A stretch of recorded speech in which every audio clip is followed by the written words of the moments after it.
Hey guys, welcome back to Help Click. In this video, I'll be showing you, will be discussing with you how to fix PCs on but no signal to monitor or your display. But first, check our special offer in the description. Let's get started. So, if you're having problems with your PC and the signal or the graphics or your monitor is not working properly here, well, there are a few things that you may want to check here.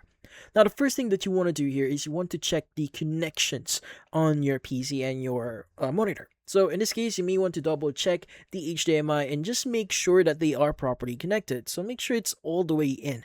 Now also, you may want to try a different HDMI cable or a display cable here and see if that actually helps.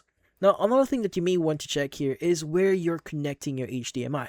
Now, usually at the back of your monitor, you should be able to see two connection. So this is the first one. So this is the display or the HDMI or the display port section of your motherboard. Now, what you need to do is you want to make sure that you're connecting your display port or your HDMI into the actual graphics card. Because if you're not using your graphics card, you're not using your PC properly.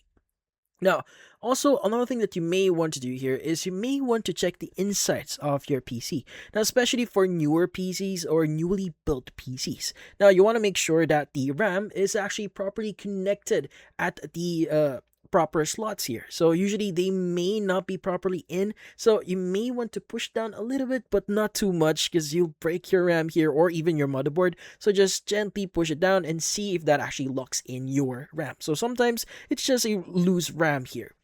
Now, if nothing actually works here, then you may want to check a few things, like for example, checking the power, see if it's properly connected, and see if the actual switch at the back of your actual PC is also turned on, and that's about it.